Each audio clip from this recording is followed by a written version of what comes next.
겨울 강물은 차갑습니다. 사람들은 흔히 말하죠. 차가운 물은 뼛속까지 스며들어 그 어떤 온기로도 녹일 수 없다고. 하지만 제가 느낀 가장 차가운 것은 그해 겨울 강물이 아니었습니다. 영하의 수온이 주는 고통보다 더 시리고 더 깊은 상실감을 안겨주는 무언가였습니다. 그건 바로 제가 낳고 길러낸 자식의 눈빛이었습니다. 생의 마지막 순간이라 여겨지는 차가운 물속에서 간신히 고개를 들었을 때 마주친 딸의 눈동자. 저는 그 눈빛을 평생 잊을 수 없을 겁니다. 그 눈빛은 모든 것이 공허했고 낯설었으며 마치 제가 더 이상 그녀의 어머니가 아니란 듯 모든 감정이 연소된 재처럼 차갑게 식어 있었습니다. 살아있는 인간의 눈에서 그런 절대적인 무관심을 본다는 것은 죽음보다 더 큰 고통이었습니다. 그때 저는 깨달았습니다. 사랑으로 쌓아 올렸던 세월의 모든 의미가 단 한 번의 시선으로 산산조각 날 수 있다는 것을요. 저는 그날 제 평생의 신념이 흔들리는 것을 느꼈습니다. 사람들은 피는 물보다 진하다고 말하지만 저는 외면할 수 없는 진실과 마주했습니다. 어쩌면 피보다 진한 건 사랑이 아니라 인간의 맹렬한 탐욕일 수도 있다는 것을요. 그 탐욕은 가족이라는 가장 견고해야 할 울타리를 허물고 생명마저 앗아가려 했습니다. 저는 올해 83, 이름은 한은주입니다. 일생을 강가에서 살아온 평범한 노인입니다. 하지만 오늘 제가 들려드릴 이야기는 단순히 나이든 한 노인의 고독하고 서글픈 회상이 아닙니다. 이 이야기는 인간의 욕망이 어디까지 갈 수 있는지, 그 바닥모를 나락에서 한 사람이 어떻게 배신을 딛고 다시 일어설 수 있는지를 보여주는 제 생생한 체험담이자 치열한 투쟁의 기록입니다. 74번째 생일날, 세상에서 저를 가장 사랑해야 할 제 딸과 사위는 저를 축하해 주겠다며 강으로 데려갔습니다. 그들이 준비한 것은 달콤한 케이크나 따뜻한 미역국이 아니었습니다. 그들은 가장 믿고 의지했던 제게 가장 잔인한 방식으로 배신이라는 선물을 안겨주었습니다. 그리고 그 자리에서 저를 무자비하게 강물 속으로 밀어버렸습니다. 차가운 물결, 무서운 물살 속에서 저는 죽음을 직감했습니다. 강은 저를 버렸고 가족은 저를 죽이려 했습니다. 모두가 제 생이 끝났다고 생각했을 겁니다. 하지만 저는 살아남았습니다. 아니, 강이 저를 살려주었습니다. 그날 이후 제 삶은 과거와 완전히 단절된 새로운 이야기가 되었습니다. 이제부터 제가 걸어온 그 길, 배신의 강을 건너 새로운 강을 만난 그 이야기를 하나씩 말씀드리려 합니다. 이 이야기는 끝이 아니라 새로운 시작을 위한 준비입니다. 준비되셨나요? 당신의 가장 깊은 곳에 숨겨진 욕망과 마주할 준비가. 저는 전북 임진강 근처 작은 마을에서 태어났습니다. 언제나 물 한 개가 자욱하고 고요하지만 웅장한 물소리가 배경음악처럼 깔려 있던 곳이죠. 제 아버지는 이 마을에서 나고 자란 배사공이었습니다. 강을 삶의 터전 삼아 배를 저어 사람과 짐을 건네주며 평생을 사셨습니다. 아버지는 이 강을 누구보다 깊이 이해했고 사랑했으며 또 경외했습니다. 어머니는 제가 태어난 지 얼마 되지 않아 저를 낳다 세상을 떠나셨습니다. 저에겐 어머니의 희미한 기억조차 없습니다. 그래서 저는 아버지와 둘이서 살았고 제 유년 시절의 모든 풍경, 모든 기억, 모든 감각은 오롯이 강물과 함께였습니다. 강이 제게는 아버지이자 친구이자 때로는 어머니와 같은 존재였습니다. 다른 아이들은 강을 무서워했습니다. 특히 장마철이면 황토빛 물살이 거세게 불어나고 소용돌이가 쳤습니다. 해마다 마을 사람 몇은 강에 휩쓸려 갔고 강은 때때로 공포와 비극의 상징이었습니다. 하지만 저는 달랐습니다. 아버지 곁에서 강을 두려워하기보다 오히려 강을 배우고 익히며 자랐습니다. 아버지의 배는 제 요람이었고 강물은 제 놀이터였습니다. 아버지는 늘 제게 강에 대한 깊은 가르침을 주셨습니다. 은주야, 강은 두려워하는 게 아니다. 내가 거스를 수 있는 존재가 아니기 때문에 그저 순종하는 것이 아니라 존중하는 거다. 강은 내 생명줄이고 내 친구다. 강을 이기려 하지 마라. 강은 이기는 게 아니라 함께 흘러가는 거다.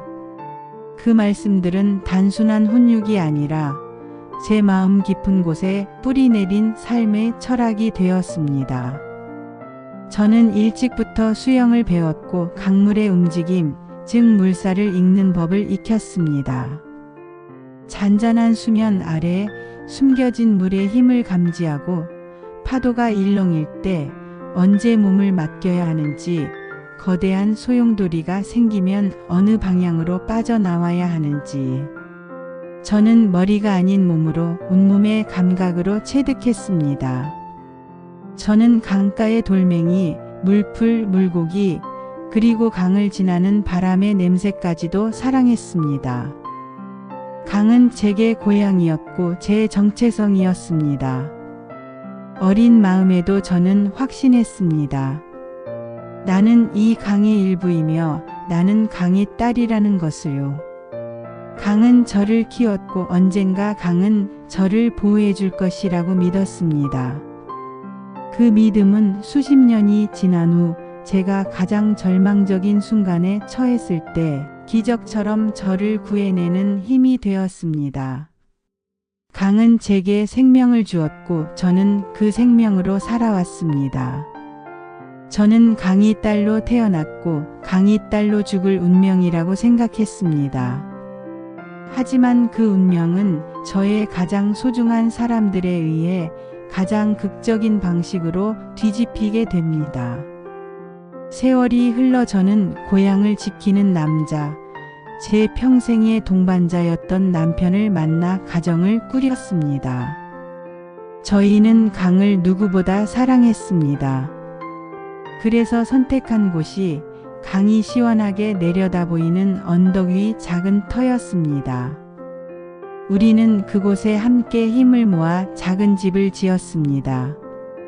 화려함과는 거리가 멀었습니다. 붉은 벽돌에 소박한 기와를 올린 지극히 평범하고 단출한 집이었습니다. 하지만 저와 남편에게는 그 집의 가치는 세상의 어떤 대저택과도 비교할 수 없었습니다.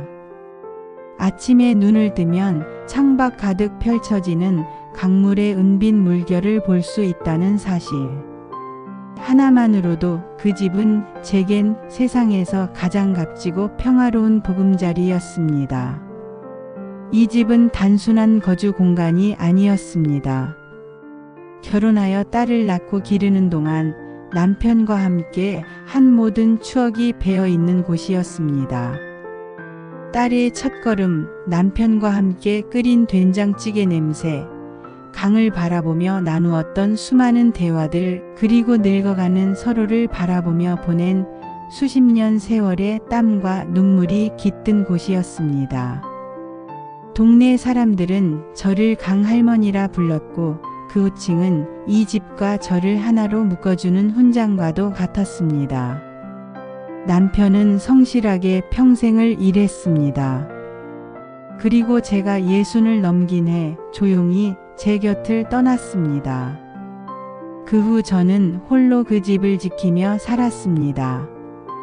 아버지가 물려주신 강에 대한 애착만큼이나 남편과의 추억이 서려 있는 이 집은 저의 마지막 자존심이자 삶의 뿌리였습니다. 저는 마음속으로 늘 다짐했습니다. 내가 죽는 날까지 이 집에서 나가지는 않겠다. 나의 마지막 숨결은 이 강물을 바라보며 내쉬겠다. 그 다짐은 저의 일상을 지탱하는 가장 강력한 힘이었습니다. 하지만 시간이 흐르고 딸이 결혼을 하고 난 뒤, 제 평화롭고 견고했던 삶의 터전은 서서히 흔들리기 시작했습니다. 딸의 결혼은 제 삶에 예상치 못한 균열을 가져왔습니다. 강이 평온해 보여도 그 아래에는 거센 물살이 흐르듯 제 삶의 평온함 아래에도 알 수 없는 불길한 기운이 감돌기 시작한 것입니다. 이 작은 집이 저의 마지막 안식처가 가족이라는 이름의 탐욕이 노리는 거대한 표적이 될 줄은 그때는 꿈에도 알지 못했습니다. 제 딸 지연이는 똑똑하고 영리한 아이였습니다. 저와 남편의 자랑이었죠. 성실히 공부해 서울의 대기업 회계팀에서 일할 만큼 유능했습니다. 30대 중반 적지 않은 나이에 결혼을 했을 때 저는 딸이 드디어 짝을 만난 것에 진심으로 기뻤습니다. 사위 도윤은 겉보기에 싹싹하고 말재주가 좋은 사람이었습니다. 하지만 처음부터 그의 인상에 제 마음이 편치 않았습니다. 그는 번지르르한 칭찬을 건넸지만 그 웃음은 왠지 모르게 가벼웠고 그의 눈빛에는 따뜻함 대신 예리한 계산만이 맴도는 듯 했습니다. 직업은 부동산 중개업자. 그는 늘 숫자에 밝았고 모든 것을 가치와 투자 수익의 관점에서만 이야기했습니다. 그러나 딸이 진심으로 사랑하는 사람이라 했고 제가 반대할 명분도 없었기에 저는 그들의 결혼을 받아들였습니다. 부모는 자식이 행복하기만을 바랄 뿐이니까요. 결혼 후 도윤은 명절이나 생신 때마다 내려올 때마다 저의 소박한 강가 집을 맴돌며 자꾸만 집 이야기를 꺼내기 시작했습니다. 처음에는 걱정하는 척했습니다.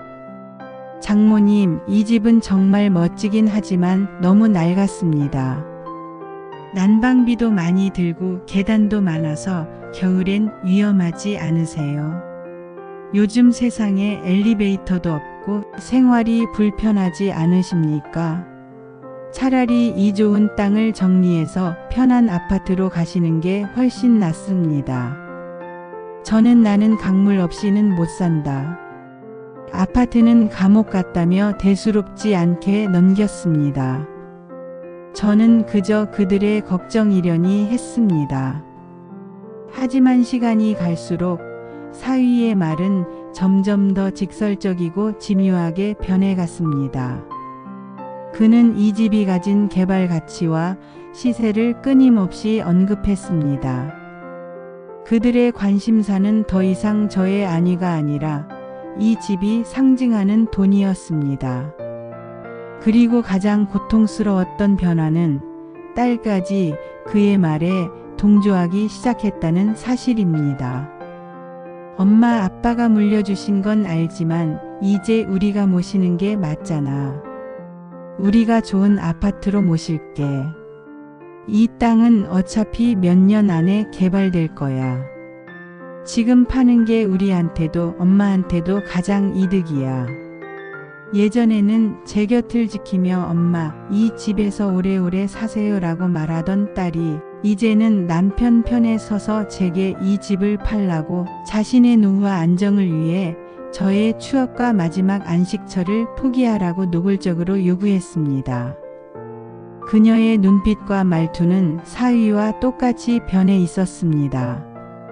그녀의 목소리에는 과거의 따뜻한 딸의 흔적이 사라지고 차가운 이기심만이 서려 있었습니다. 그 모습이 제게는 너무나 낯설고 공포스러웠습니다. 딸은 더 이상 제가 알던 제 딸이 아니었습니다.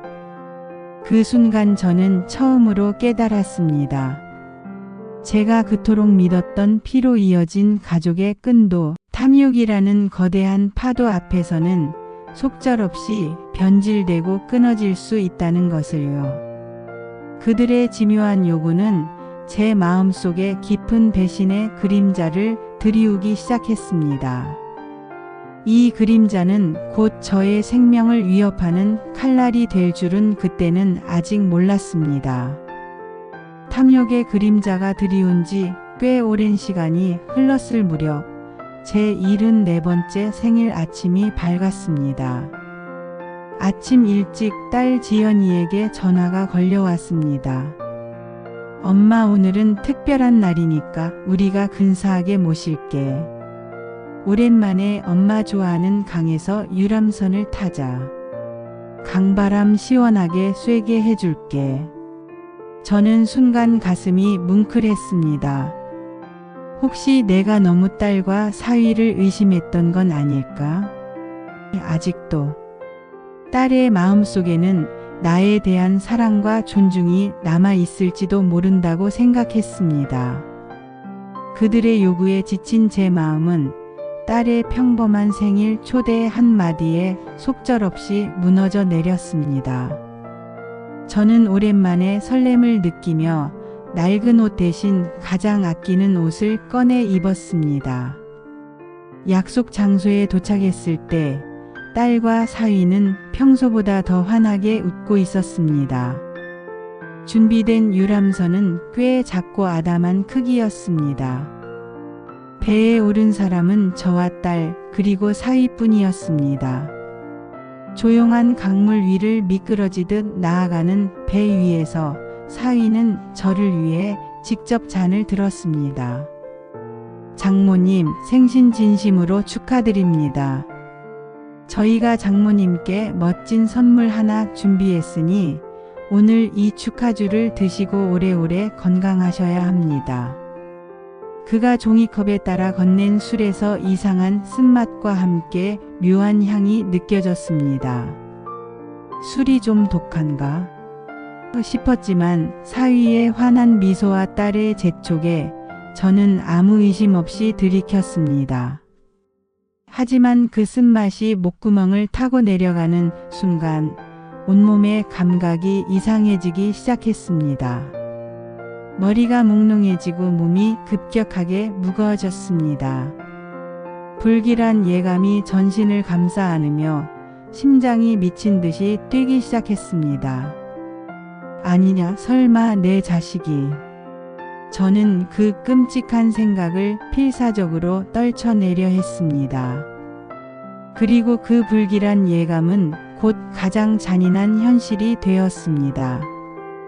제가 몸을 제대로 가누지 못하고 비틀거리는 순간 뒤쪽에 서 있던 사위 도윤이 제 등을 아주 세게 밀었습니다. 이제 편히 쉬십시오, 장모님. 그의 목소리는 소름 끼칠 만큼 평온했습니다. 저는 악소리조차 지르지 못하고 속절없이 그대로 강물 속으로 떨어졌습니다. 차갑고 무거운 강물이 온몸을 덮쳤습니다. 갑작스러운 충격과 물의 무게에 호흡이 멎는 듯 했습니다. 몸부림치며 간신히 수면 위로 고개를 들었을 때 배 위에서 저를 내려다보고 있는 딸과 눈이 마주쳤습니다. 제 눈빛은 온 힘을 다해 말하고 있었습니다. 지연아, 제발 엄마를 구해다오. 제발 나를 살려다오. 내가 나에게 이럴 수는 없어. 저는 마지막 남은 희망을 딸의 눈에서 찾으려 했습니다. 하지만 딸은 그 어떤 감정의 동요도 없이 아무 말 없이 고개를 돌려버렸습니다. 마치 물에 빠진 제가 그녀와는 아무 상관없는 낯선 사람인 것처럼. 그 순간 강물의 차가움보다 더 무서운 냉기가 제 심장을 얼어붙게 만들었습니다. 제 심장은 말 그대로 산산이 부서져 내렸습니다. 그것은 단순한 배신이 아니라 존재의 소멸이었습니다. 저는 알았습니다. 그들은 저의 죽음을 기정사실화했고 이 작은 유람선은 저를 위한 축하연이 아니라 완벽한 범죄를 위한 무대였다는 것을. 강물은 저를 깊은 곳으로 끌어내렸고 저는 정신을 잃어가면서도 생각했습니다. 이것이 내가 낳은 딸이 나에게 주는 마지막 선물인가? 강물은 저를 집어삼키려는 듯 무자비했습니다.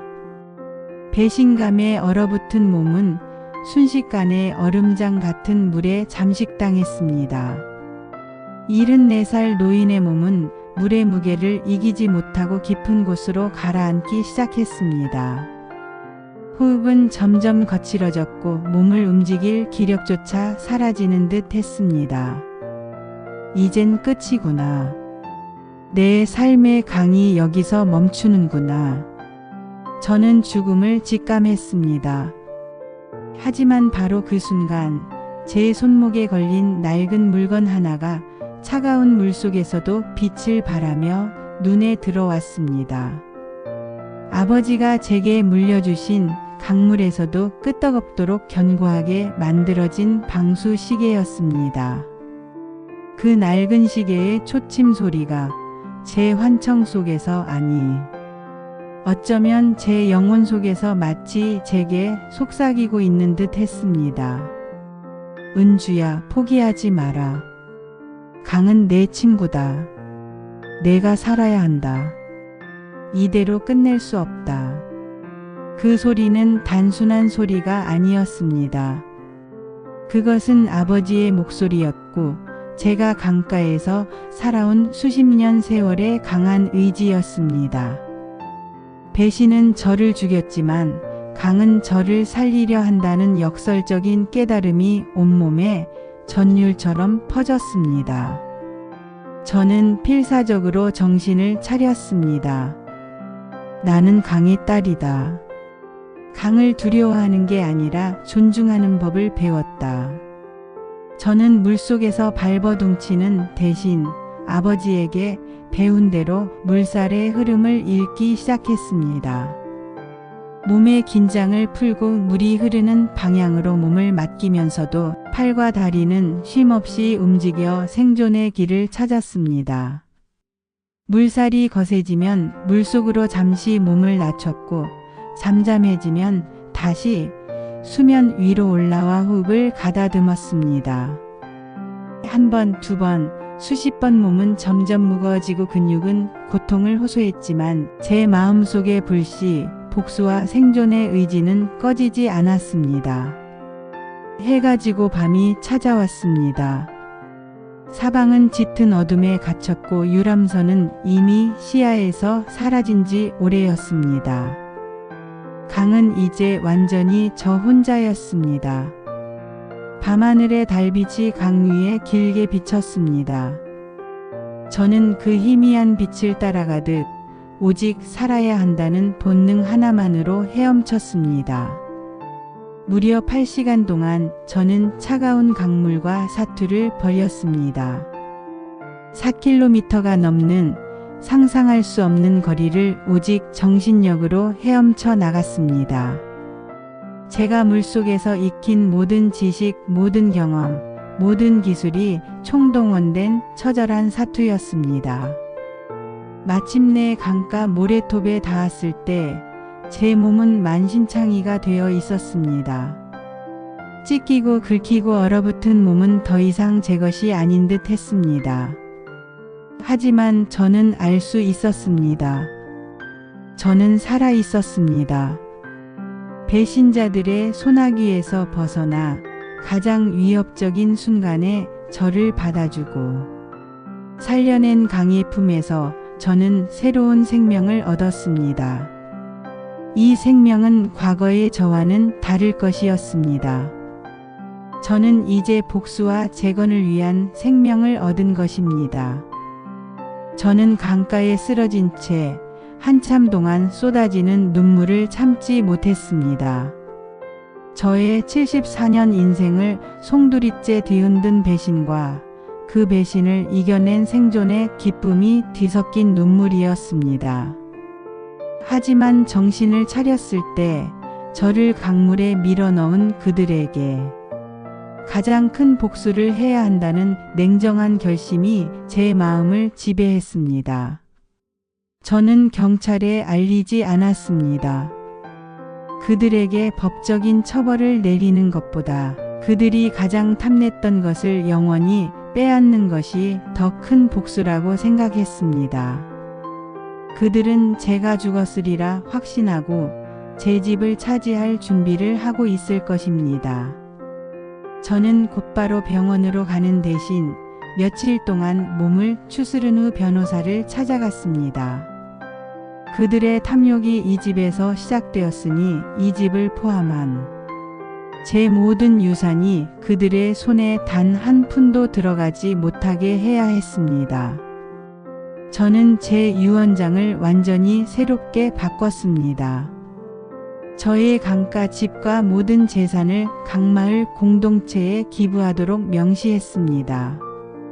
특히 집은 강을 사랑하는 아이들을 위한 수영, 교실과 마을의 역사를 기록하는 작은 도서관으로 사용되어야 한다는 조건을 명확히 했습니다.